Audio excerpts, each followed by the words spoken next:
زہران ممدانی اب mayor new York ہیں. اسے ڈرایا گیا، خوفزدہ کرنے کی ہر کوشش، ہر کاوش ناکام ٹھہری.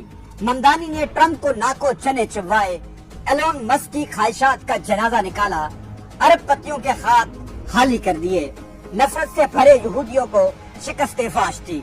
ممدانی کے خلاف زہر اگلتا میڈیا اب اس کے گن گانے پر مجبور ہے.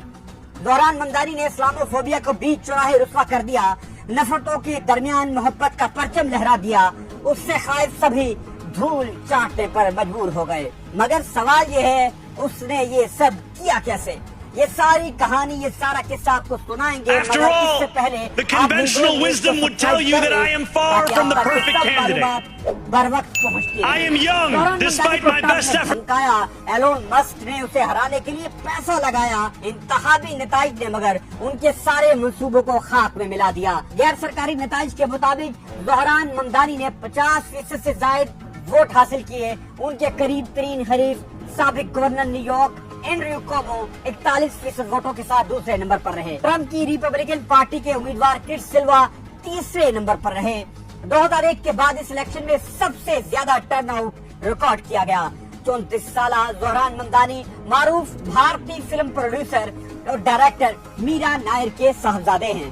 ان کے والد پروفیسر محمود ممدانی کا تعلق یوگنڈا سے ہے، لیکن یہ تعلق 3 دہائیوں سے نیو یارک میں مقیم ہے. ممدانی نے الیکشن سے قبل شامی نژاد ویژول آرٹسٹ ریما دواجی سے شادی کی. اب اس سوال کا جواب کہ زہران ممدانی نے یہ کیسے کر دکھایا. زہران نے ہر وہ غیر روایتی طریقہ اپنایا جو غیر معمولی تھا. اس نے کھلی باہوں کے ساتھ کمزور اور پسے ہوئے طبقے کو گلے لگایا. اس نے ہنستے ہوئے چہرے سے لوگوں کے چہروں سے غم سمیٹے. سڑکوں پر دھکے کھاتے امریکنز کو خواب دکھائے، ان کے ساتھ کھایا، ان کے ساتھ پیا. اس نے بتایا وہ بھی ان جیسا ہی ہے. نہ وہ ارب پتیوں کا نمائندہ ہے، نہ وہ روایتی سیاستدان، نہ ہی وہ خوابوں کا سوداگر ہے. وہ جو کہہ رہا ہے وہ کر کے بھی دکھائے گا. زہران ممدانی کا ہمدردانہ رویہ ان کے ووٹرز کو بہت پسند آیا اور انہوں نے اپنے پسندیدہ لیڈر کے لیے بیلٹ باکسز ووٹوں سے بھر دیے. زہران ممدانی اپنے انتخابی مہم کے دوران ایک کرشماتی لیڈر کے طور پہ ابھرے. نوجوان زہران ممدانی کو ان کے سپورٹرز نے ہر جگہ بہت پیار دیا.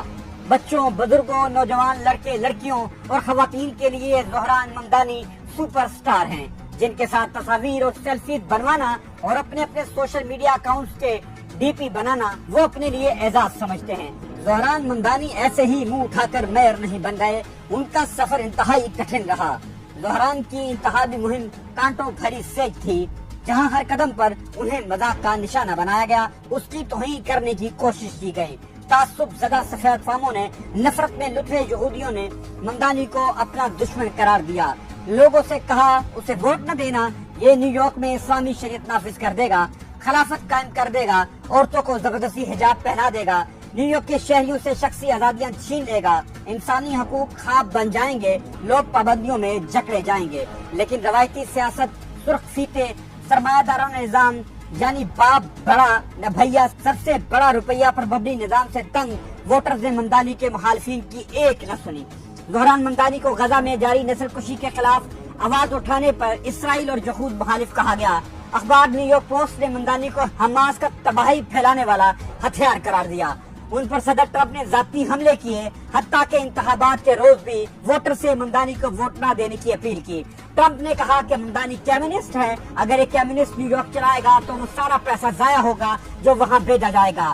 ٹرمپ نے ممدانی کو ہرانے کے لیے نیو یارک کی وفاقی فنڈنگ بند کرنے کی دھمکی دی. یہودی لابی نے زہران ممدانی کی داڑھی کو نشانہ بناتے ہوئے انہیں شدت پسند کے طور پر اچھالا. غزہ میں اسرائیلی مظالم پر زہران ممدانی نے نیتن یاہو کو وارننگ دی، اگر وہ میئر بنے اور نیتن یاہو جنرل اسمبلی سے خطاب کرنے آیا تو اسے گرفتار کر لیں گے. ممدانی کے جرأت مندانہ موقف کو بے حد پذیرائی ملی، جبکہ یہودی لابی نے ان کے خلاف نفرت انگیز مہم تیز کر دی. دنیا کے امیر ترین شخص ایلون مسک، ہل ایکمن اور مائیکل بلومبرگ جیسے کھرب پتیوں نے ممدانی کو ہرانے کے لیے اپنے خزانوں کے منہ کھول دیے، لیکن نیو یارک کے ووٹرز بکنے والے نہیں تھے. ڈالرز کی ریل پیلنٹ کے خیالات نہ بدل سکی. انہوں نے ممدانی کو منتخب کر کے سفید فام شدت پسندوں کا منہ بند کر دیا. ووٹرز نے ممدانی پر لگے تمام الزامات کو ووٹ کے ٹھپے سے مسترد کر دیا. مخالفین کی بے پناہ نفرت، منفی پروپیگنڈے، اسلامی فوبیا پر مبنی ذاتی حملوں کے باوجود